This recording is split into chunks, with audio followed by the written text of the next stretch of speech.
What's going on, everybody? Welcome back to another episode of the Fantasy Football Busters. Today is Tuesday, November 1st. It's already November, kind of fucking crazy. Today, joining me, we got my co-host, Eric. How you doing today, brother? I'm doing good, man. Happy to be back here again with you. A new week. I hope everybody had a fun Halloween weekend. We had a nice slate of games that we get to talk about today. So, yeah, I'm excited to get into it. Hell yeah. And then, as per usual, our first video of the week. Going to take care of some news and injuries for week 8 and just try to take some look at some of the goings on in the league so far. And we're going to kick it off with a pretty big one, but also maybe not so big. We're still trying to figure it out. We got Cooper Cup of the Los Angeles Rams. Got his ankles rolled up on in a tackle late in the game on Sunday, and while testing revealed there was no real structural damage to his ankle and just some swelling, he's expected to play Sunday, but it's something to keep an eye on just in case they do want to hold him out, keep him fresh. Do you have any insight towards this one, Eric? Not anything additional. Yeah, everything that I've heard, they seem pretty confident that he's going to be able to get back out there on Sunday and that it's not going to have too much effect on him. Fingers crossed that that's the case. Um, Aside from him specifically, just this team and like the takeaways from the Rams, they're looking rough, man. They have all season, but especially last week, it was a shit show. Cup didn't get a ton going. Higby wasn't very involved. Allen Robinson actually had a decent game, but yeah, they're just really struggling. So if they lose Cup, things are going to go downhill fast. Yeah, like I don't understand how this team works without Cooper Cup, to be honest with you, because it seems Yeah. like he is sort of this offense. So it'd be interesting to see if he doesn't play this week, but here's hoping for the Rams that he is there, you know? Yeah, and the Rams have been one of the teams that have been connected in the trade rumors to Brandon Cooks. Mm-hmm. Um, I don't know whether that actually comes to fruition or not. That's another thing I should have mentioned in the intro is that I'm excited to see. We got the deadline coming up at 4 p.m. today, so maybe we'll break some news live on the show if we get some notifications as it goes on. We'll see what happens there because I'm sure some deals are going to go down. Hell yeah, bro. And as for the Rams being attached, I think the Rams are attached to everybody right now. I think it's just the Rams' MO. They don't like drafting, they just like picking up players, which is kind of cool. It's Yeah, an LA thing to do. But yeah. yeah, I don't know what this team is doing, to be honest with you. But moving on to another team in LA, we got Keenan Allen did not return to practice on Monday for the LA Chargers. They're saying that he didn't re aggravate his injury, but it's just not really coming along the way it's supposed to. It's a little surprising he wasn't out there on Monday, to be honest with you, but here's hoping that he can get back out there on the field. Do you think that he's going to make or miss this week, Eric? Tough to say at this point. This is kind of what I was nervous about when they put him out there prior to their bye week. Mm-hmm. And like you said, the team came out and said that he didn't re-aggravate it, didn't tweak it. He just didn't feel 100%. He didn't feel comfortable. So his snaps were limited, and he didn't play for I think any of the second half. Right. Um, but I wonder how truthful they're being if he's still not out there practicing like a week and a half later. Yeah, so this scares me at his age, trying to recover from an injury like this. Hopefully he can get back, but it might just continue to linger. Yeah, it's looking like it's going to be one of those. This might be a little bit more complicated than we at first thought, and the team may not be trying, I guess. I don't know why teams do stuff like this where they're sort of vague about injuries, maybe to throw other teams off, throw their game planning off, but yeah, it's kind of a weird one right here. Yeah. Eh. And then moving on to the East Coast, we got Mark Andrews of the Baltimore Ravens. Hurt his shoulder in the first quarter on Sunday and did not return to action. So now he's dealing with a shoulder and an ankle injury. Coach Harbaugh is saying that while he avoid a major injury, it's a chance that he plays this week, but they're not super duper confident in that. Me personally, I'm also not super confident that he plays this week. What do you think about this one?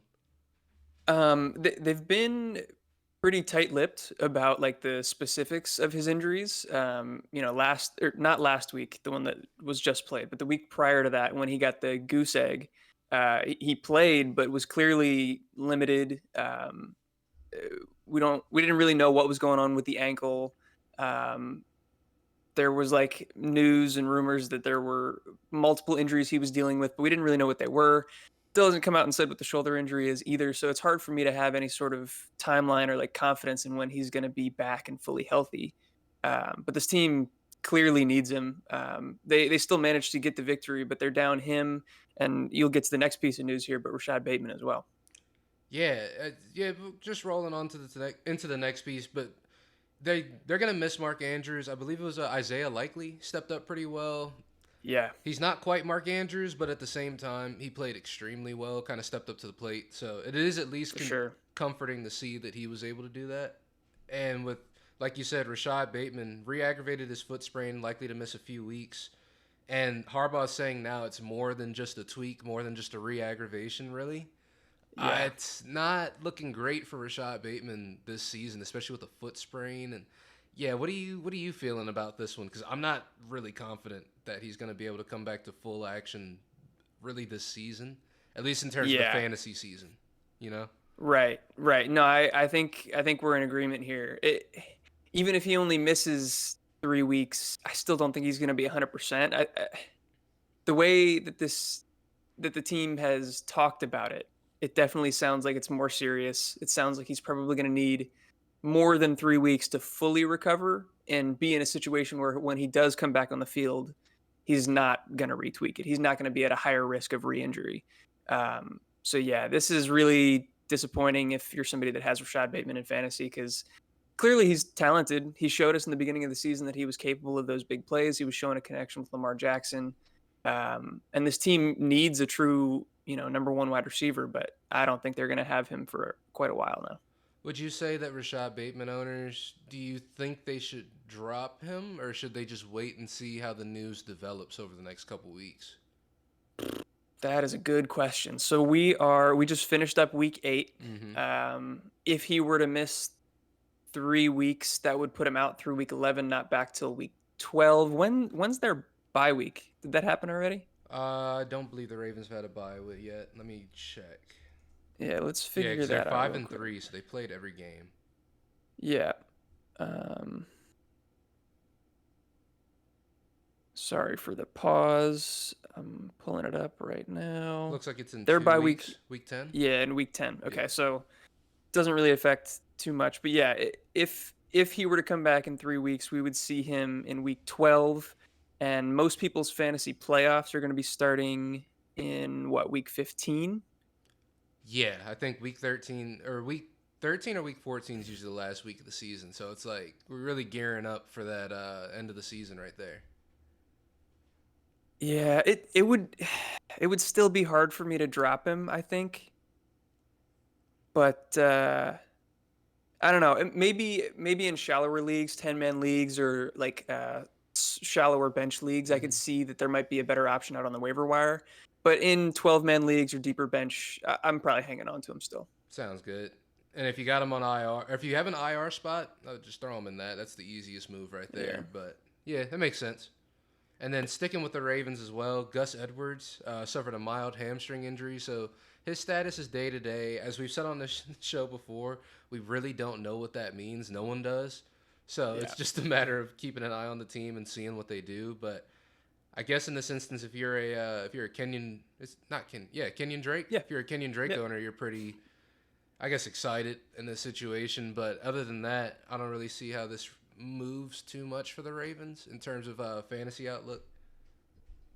Yeah, I'm really curious to see what this backfield looks like when everybody's 100% healthy. Yeah. We saw last week everybody was involved, but Gus Edwards was clearly, he had just come back from the ACL injury. Hmm. He was recovered, but in your first game action after a serious injury like that, and then being on a short week, that's a pretty quick turnaround.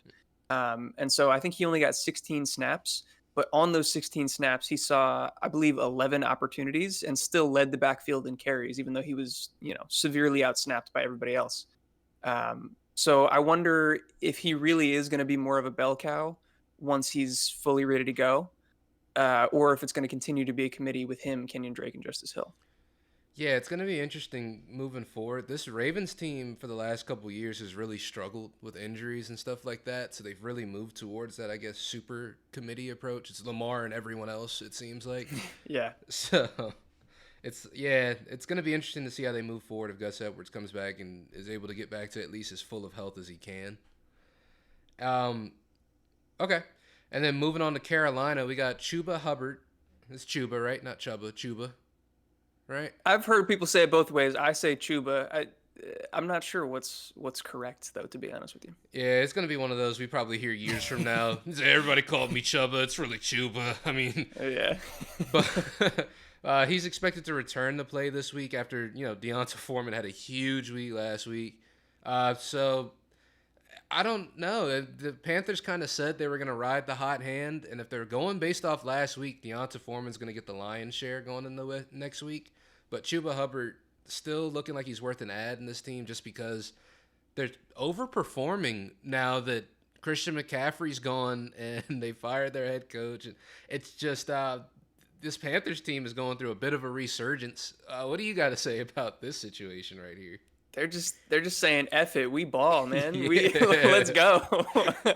Yeah, I don't really know what to expect from this Panthers team going forward. It's kind of fun to see them playing like this, playing with a chip on their shoulder at this point. Chuba actually had a good game when he was sharing the load 2 weeks ago with Deonta Foreman, and he was pretty Mhm. involved in the passing game, which even with Deonta's big game, he did run a few routes, caught some passes, but he was taken off the field almost entirely on third downs. Mhm. So Chuba's going to have a role to fill.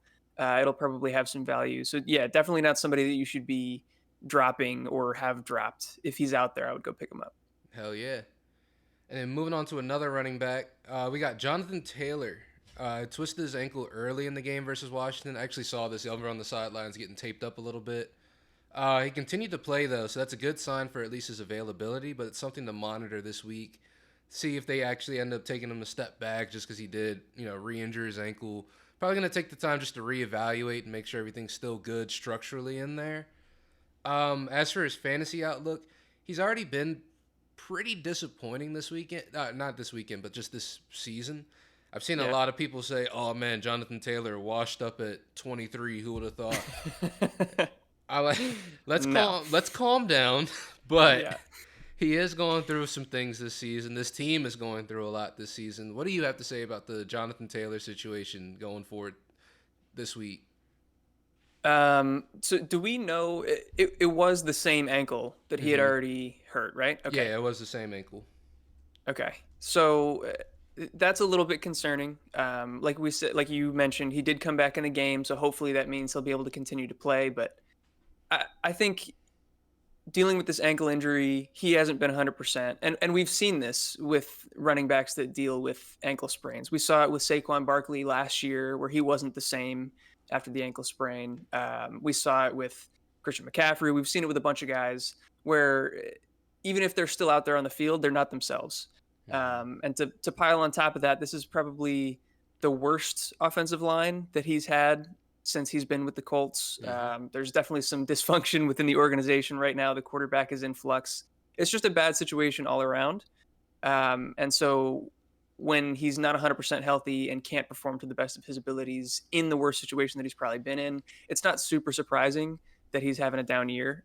Dynasty wise, don't even think about trading him low. He's still the same dude. He's going to continue to be great this season. Temper expectations, in my opinion. Like, I think he's still going to have a bounce back later on in the season, but it's not looking like he should have been the 101 overall, unfortunately. Yeah, I agree. It's one of those. It's fantasy football, guys. It's every nothing's guaranteed. It just is what it is at the end of the day. Nobody knows what's going to happen with these guys. Jonathan Taylor, it sucks to see, but I think, like you said, brighter days are ahead. But just right now, he's going through some struggles, and every player sees this. So, nothing too crazy. So we're gonna go ahead and move forward to the next piece of news. We have Irv Smith Jr., tight end for the Minnesota Vikings, suffered a high ankle sprain this past week. Somebody that we had pretty, not going to say highly touted going into the week, but we liked this matchup going into the week against the Cardinals. And he was Yeah. able to put a little bit together. Nothing super crazy, but able to put a little together. But not going to be able to really play going forward too much. Do you have anything that you have to say about this situation, how it affects the Vikings going forward? As far as how it affects the Vikings, honestly, I don't think it changes too much. I'm curious to see what the timeline is for his recovery. We've seen these high ankle sprains Even at the tight end position with like David Njoku, they said 2 to 5 weeks. So I'm just kind of assuming that it's going to be a similar timeline, but we haven't Hmm. heard yet what his recovery timetable is. Yeah, I'll take the L on this one a little bit. We were definitely hyping him up. The Arizona matchup looked juicy. I'm not sure when he suffered the high ankle sprain and how much that affected his snap share, but he was actually out snapped, and I think outproduced. I'm not entirely sure, but Johnny Munt, the other tight end for the team, definitely outsnapped him. I know that. So if the high ankle sprain played a part in that, then just a blip on the radar. But if it's a role change situation, then I'm definitely nervous for him going forward. So it was one of those situations. I think he ended up with like 4 catches. He had 28 yards. He didn't play too much after the injury. And Johnny Munt, he did better in fantasy for the weekend, but he didn't really outproduce him too much. It was 1 catch for a yard and a touchdown. All he got was that touchdown. Okay. Yeah. Okay. Yeah. But going forward, if Irv Smith is out, Johnny Munt would be the starter, I'd imagine, in this situation. But I don't think there's anybody out there like, oh, I can't wait to go pick up Johnny Munt off of No. off of waivers. Don't do that. If you are, I would hate to see your team. But it's yeah, Irv Smith Jr. looking like that, probably that 2 to 5 week timeline, just because that's the baseline we've seen this season. But it's something to keep an eye on. I don't think there's too many Irv Smith Jr. owners out there that are jonesed up to start him every single week. But like I said, I'm not gonna fault Eric for that start because it was an injury that ended up stopping it. It wasn't because of his actual performance. I feel like if he wasn't, he would have done better. But moving on to the next piece, New Orleans Saints Mark Ingram, the wily veteran, suffered a grade 2 MCL sprain. He's likely to be out 3 to 4 weeks. Yeah.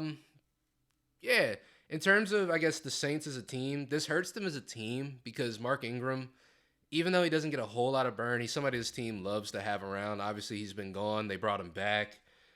The great return. But he hasn't been super productive. He's getting into the later stages of his career. And obviously, Alvin Kamara is doing amazing so far, especially as of late with Andy Dalton at quarterback. He's been the Alvin Kamara of old.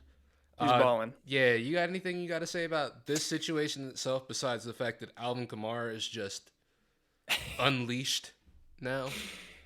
Yeah, I mean, I think he was probably going to be unleashed anyway. Yeah. He just had some bad touchdown luck coming into this week, and he got that. reacquainted with the end zone. Yeah, he fixed that for sure. Yeah.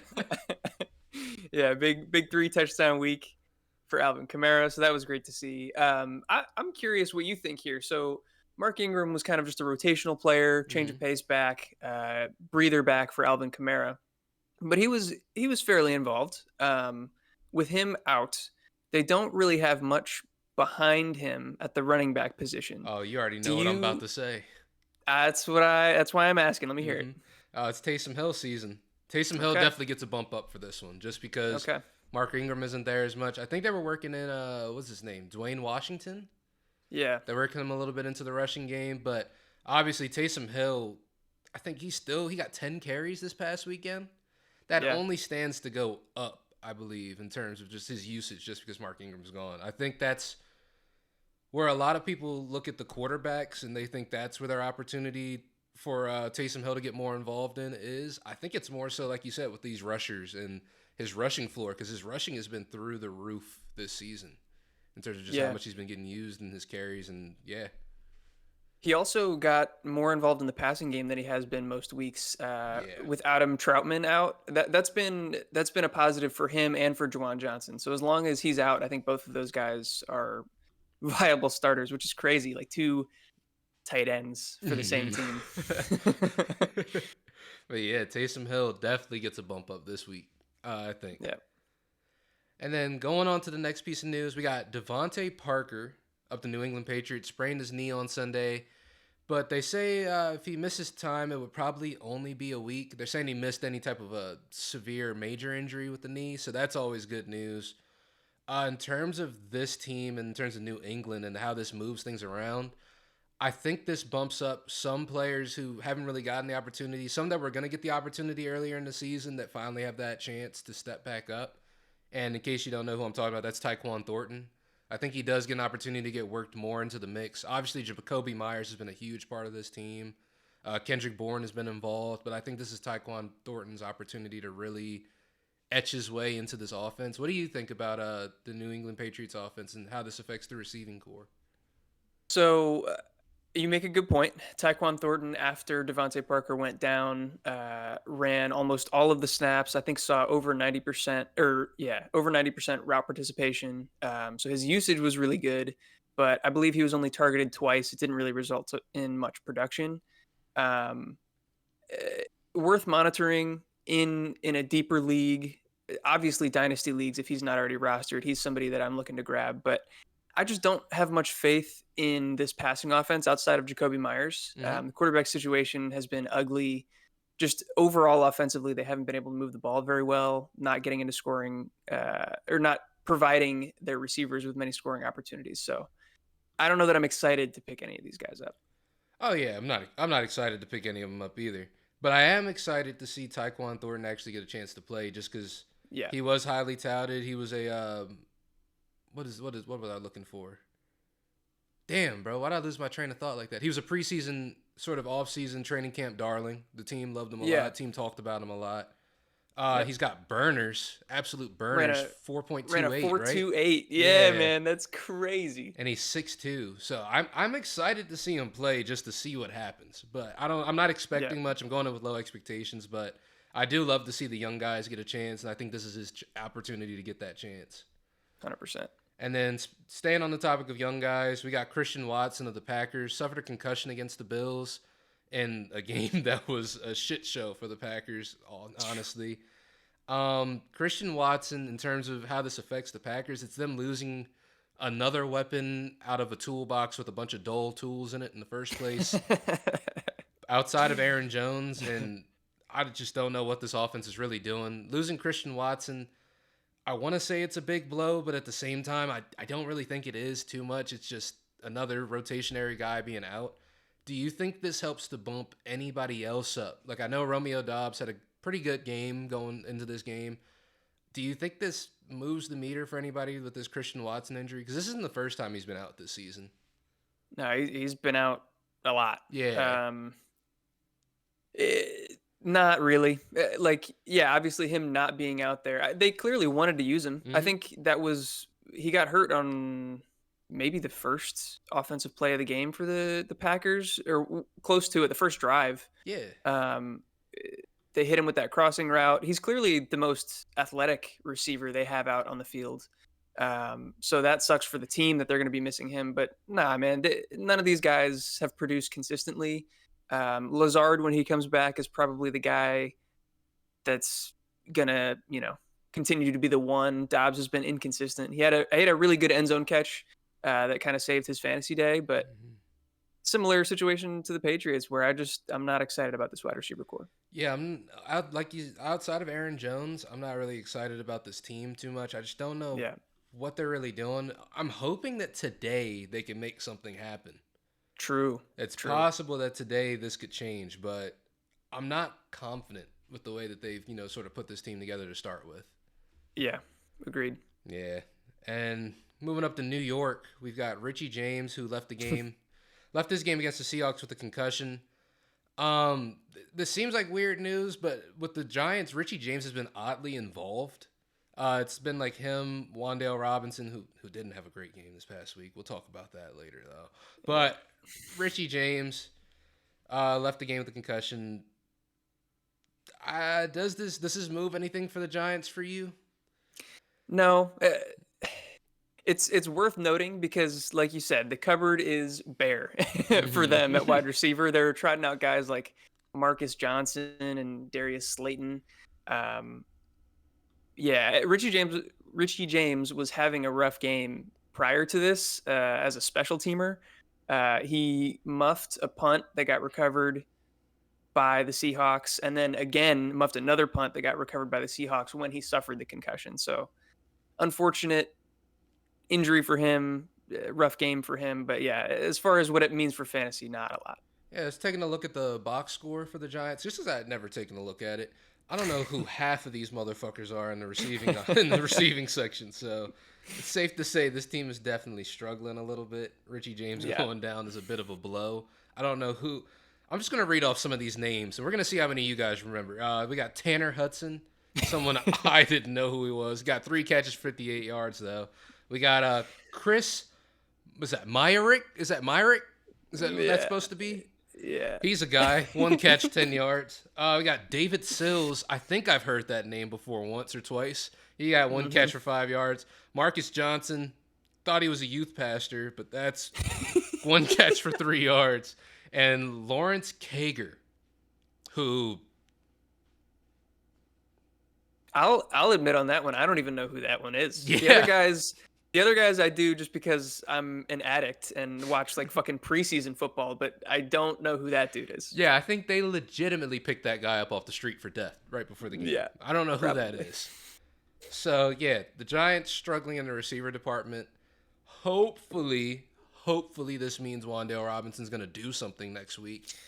Yeah. Or the week prior, or week after. I think they're going into their bye week this week. The Giants are going into a bye. Yeah, I think you might be right. Yeah. Yeah.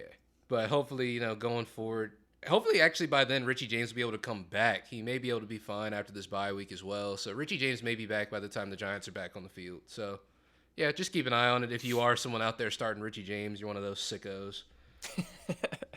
Going back to LA, we got Tyler Higbee took a big hit early on in the game on Sunday, and he came back but wasn't very involved. The team is calling it a neck injury, but they're saying he's not gonna miss time. Yeah, I don't really know what the deal is here. I actually saw this one live. I was watching it on Red Zone because they were one of the first 4 p.m. games to start, or whatever the case was. Mm-hmm. Got targeted on a screen really early in the game, and then got popped really hard, hit the ground kind of awkwardly, and took him a while to get up. Came off the field in his own power, and like I said, I think he did come back in the game. He just didn't look the same. But yeah, no specifics on the injury yet. We don't really know what's actually going on. I hope, fingers crossed, he's all right. But his involvement has been going down the past couple of weeks, kind of regardless of this injury. So we'll see if that trend continues. Yeah, it's not too often you see a guy get taken back to the locker room and come back out to the game. So Yeah. it is kind of weird. So it's something to keep an eye on, especially if you're a Higbee owner and tight end's pretty sparse. Definitely keep an eye on this one because this is a weirder situation. And then moving to the Chiefs. The Chiefs, as we know last week, I'm not going to call it a blockbuster trade, but it's a pretty huge trade, honestly. It could end up being huge in the long run. But they traded for Kadarius Toney, the super talented but struggling wide receiver in the NFL in terms of, I don't even know, injury, mentality. The story is all over the place. We don't really know. But, much maligned. Yeah, much maligned. But they traded him. He passed his physical immediately, which casted a lot of doubt on the injury concerns. Yeah. Yeah. I remember there was a couple of weeks ago where he had talked about Kadarius Toney, and I was like, I don't know, this injury stuff seems weird. I feel like a trade might be coming soon, and it happened. So Andy Reid saying that Kadarius Toney is healthy, and they're looking forward to getting him in the mix. Don't think it's going to be an immediate integration, though. They're going to have to work him into it. Obviously, the Chiefs' offense is pretty complex as a whole on it, especially if you're going to be working as a number one, number two receiver in it. You're going to have to know a lot for this offense. And Kadarius Toney, very talented enough to do it. Talented enough to be, not the next Tyreek Hill, but a next very good wide receiver for this Chiefs offense. Obviously, he has a completely different play style. But what do you think about this trade and how this affects the Chiefs? So first of all, to touch on the injury situation, I thought that was hilarious. Mm-hmm. When they traded for him and traded significant capital, I was like, there's no way they do that unless he's healthy, and somebody's got to be lying to us. And sure enough, he passes his physical. So yeah, that was interesting to see. As far as his fantasy impact this fantasy season for the Chiefs, I'm definitely tempering my expectations. They got a lot of guys in there, a lot of veteran guys that, might not necessarily be straight up more talented than him, but like you said, it's a complex offense. It's going to take him a while to learn it, and just get up to speed in Kansas City. So I don't really expect much. Maybe like late fantasy playoffs ish or something like that. If he were to get integrated, he could be a difference maker.